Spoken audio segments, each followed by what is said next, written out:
Welcome back to Animal Songs, a story set to music, written and performed by Jamie Holcomb.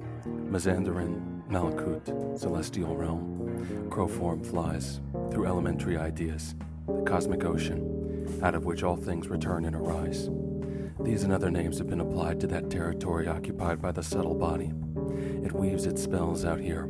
Through gross manipulation, the machinist transmutes his immaterial abstractions into concrete realizations. Algebraic formulas elucidate their own angiology. The organon plants the seeds of Porphyrian trees, and Linnaeus codified the forms of life as incarnations of the elementary forms, which Schopenhauer ran together and Hegel polarized for misunderstanding. Polarized for reunion by the synthesis of their antipathies, subtle body, gross body, metaphors enshrouded, astral projection, banana.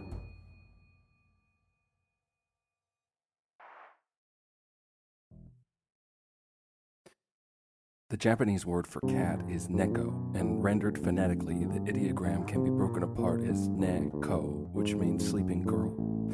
Anyone who has ever owned a cat will recognize instantly the idea of the luxuriating princess, the supine, curving form of the cat, indulgently reclining in any patch of sunbeam or abundance of plush cushions and blankets which she can discover. Interestingly, prior to the cat's introduction to Japan, via the Silk Road by way of India or possibly Egypt, the character for neko was applied to any furry creature, most often the particular variety of badger-like animal native to their island, the so-called raccoon dog or tanuki. In old stories, the tanuki is the counterpart to the fox, or kitsune, and together they represent a pair of opposites, much like those embodied in the dog and cat, a dichotomy which is so readily understood that a reiteration of these animals' qualities here would be exhaustive and redundant. Everybody knows what makes a dog and a cat a cat. In a particular canid microcosm, the tanuki and kitsune represent these poles, the former equaling the dog qualities, and indeed the mythological tanuki's totem is an engorged scrotum which he carries over his shoulder, posed iconically like Santa Claus with his toy sack, while kitsune possesses the catness. She has a ring of 9 or more tails framing her behind. All this is to say that there's a lot of crisscrossing in the world of concepts, for the statement, the sleeping girl carried her scrotum over her shoulder, certainly transcends pairs of opposites. What is striking to this observer in particular is how incredibly apt the term neko is for describing the cat, yet the word was not invented in association with her. The concept was there, ready-made to contain her hippie, narcoleptic form when she first hopped off the boat to curl into a basket on a dock in Osaka.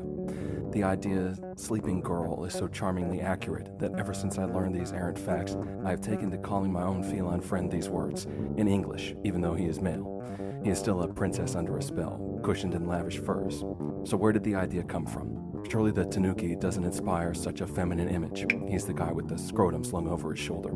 The crafty fox is anything but asleep. In her stories, more often than not, she's a shapeshifter, dead set on consuming human flesh. Lamentably, I am no scholar of Japanese folklore.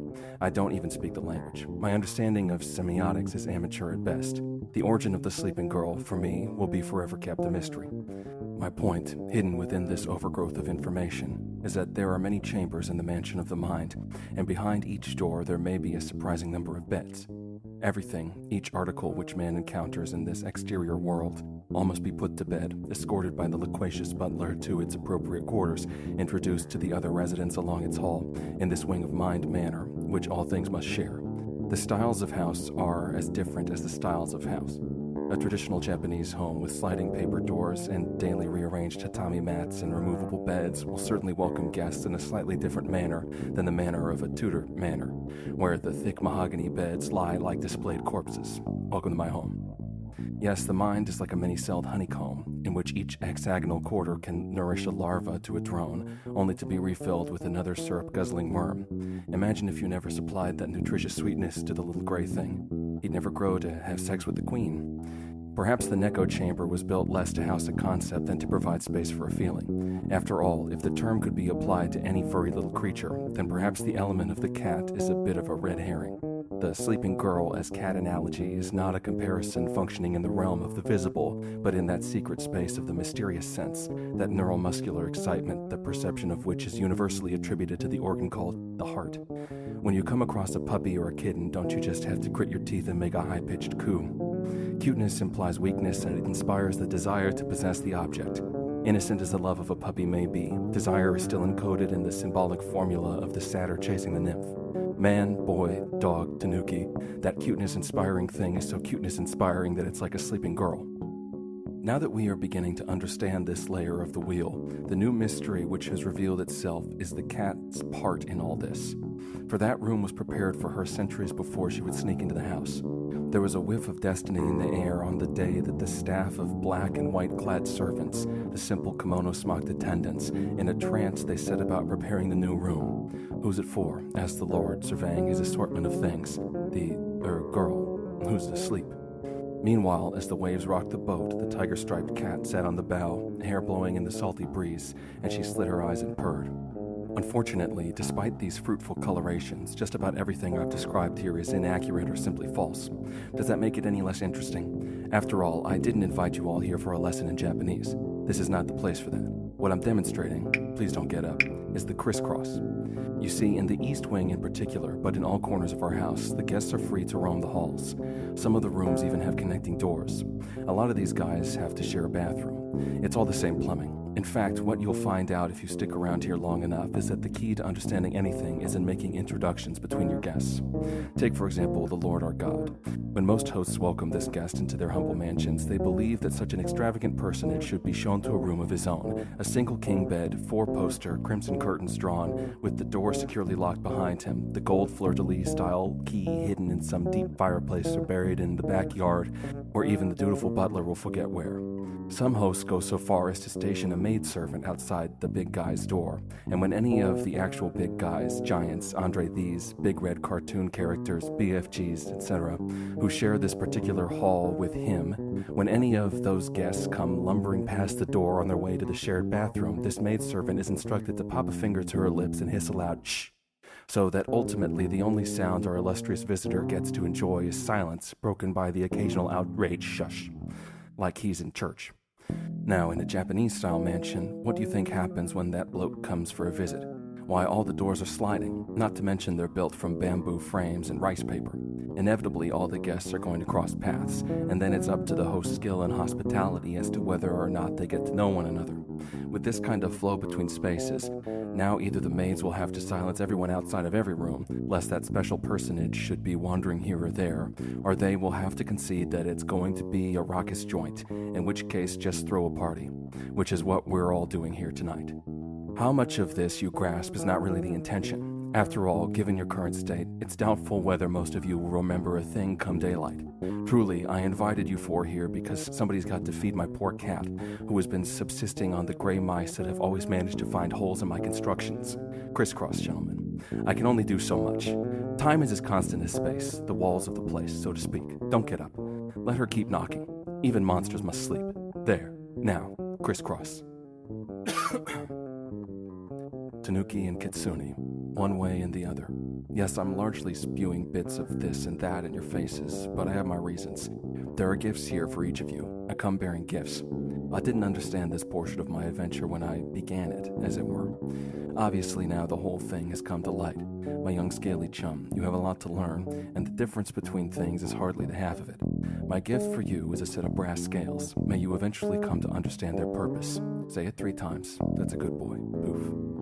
Now we have the good gentleman, master of all things unimportant.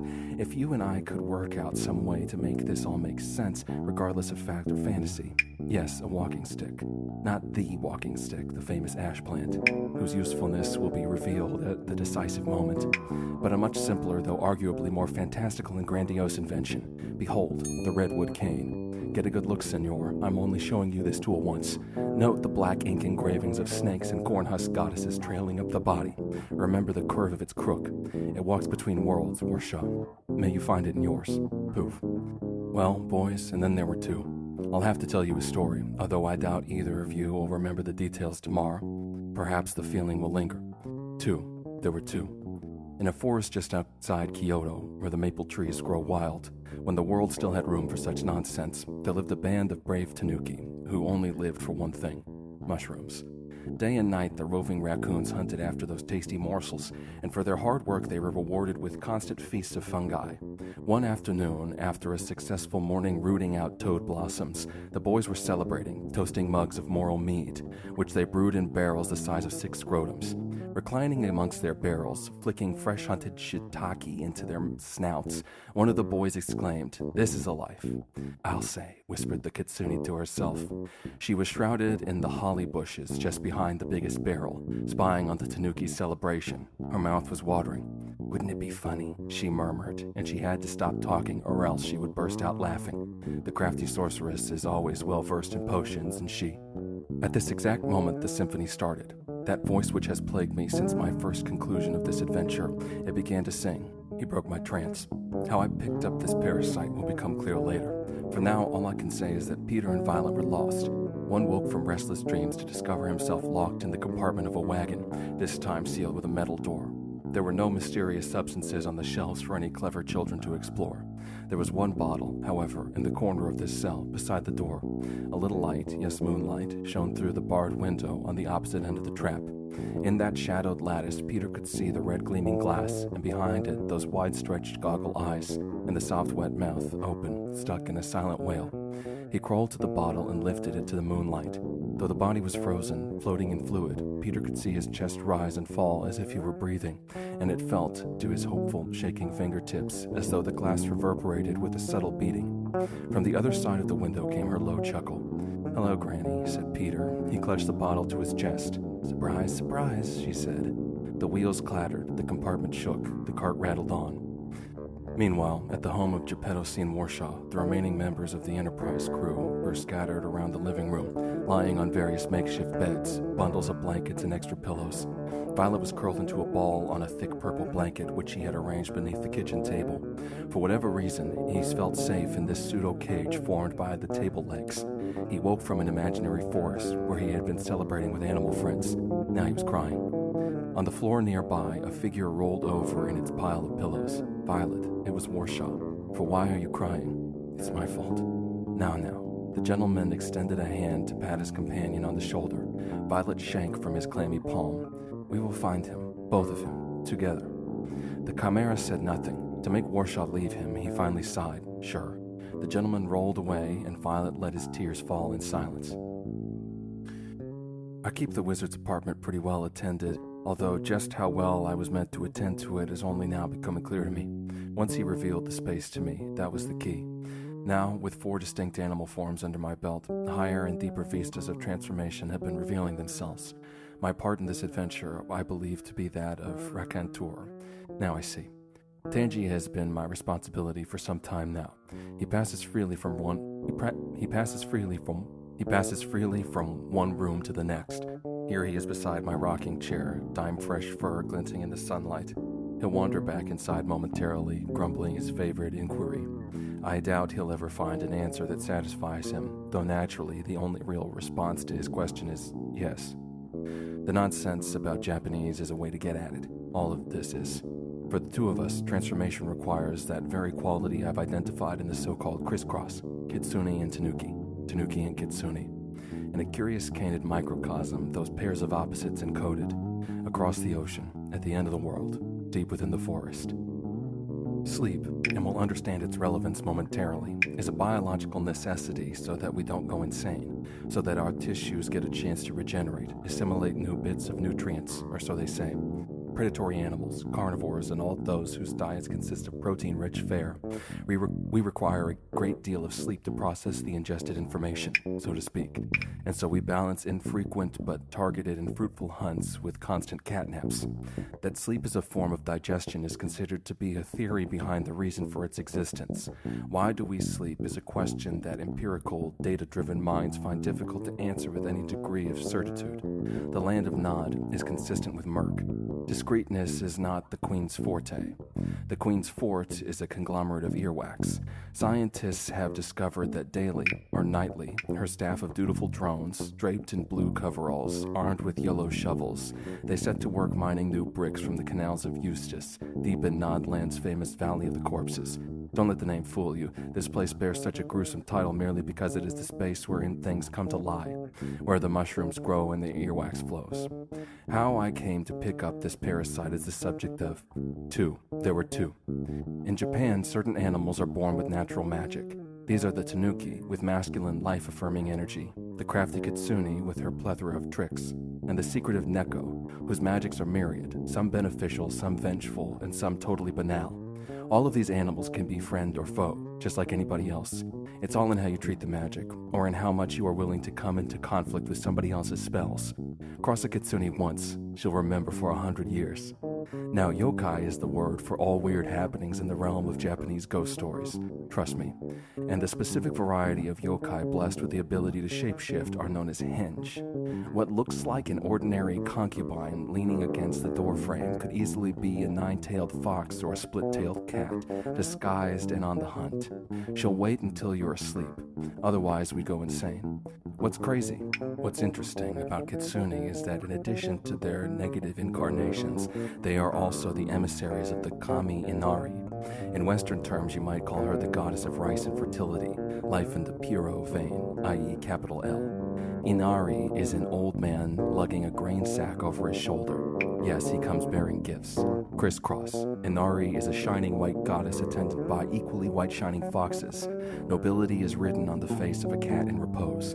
The fox says, "I know something you don't know." How I picked up this parasite will become I came to how there's a story, a koan in fact, a tale which serves as a gateway to the understanding about a monk who was teaching and a student asked him a question. Let's say, why? And this bloke bloody answers the kid and is rightly cursed to 500 further lifetimes reincarnated as a fox so that later, when there is a future teacher giving a lecture on why and the how of things happening, an old man is standing at the back of the room until after everyone else exits and the teacher asks him what or who, and the old guy explains his predicament as he is in fact stuck as a fox for X more lifetimes and would gladly like to remedy his transgression against certain questions and their answers so that the old guy who's actually a fox asks the teacher why, and the teacher says how, and the next day everybody finds a dead fox in a ditch outside of town. The future teacher instructs everyone to give the fox body the funeral rites proper to a monk.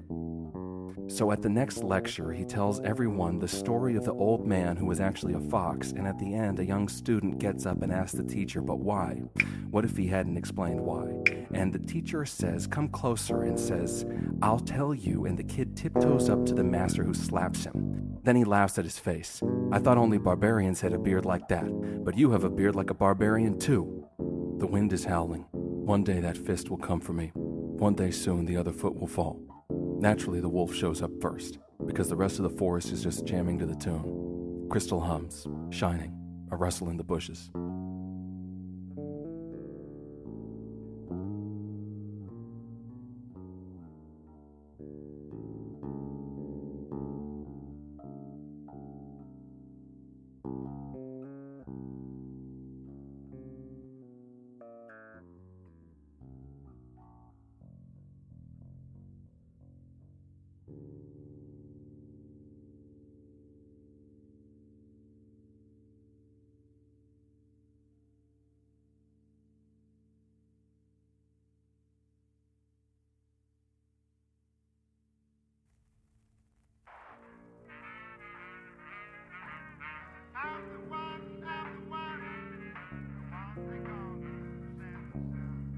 This has been Animal Songs, written and performed by Jamie Holcomb, produced by Supermoon. Find us on TikTok, YouTube, or at our website, gosupermoon.com. That's GOSUPERMOON.com. You can also find our work alongside many other talented artists at looksees.com. That's LOOK-SEES.com.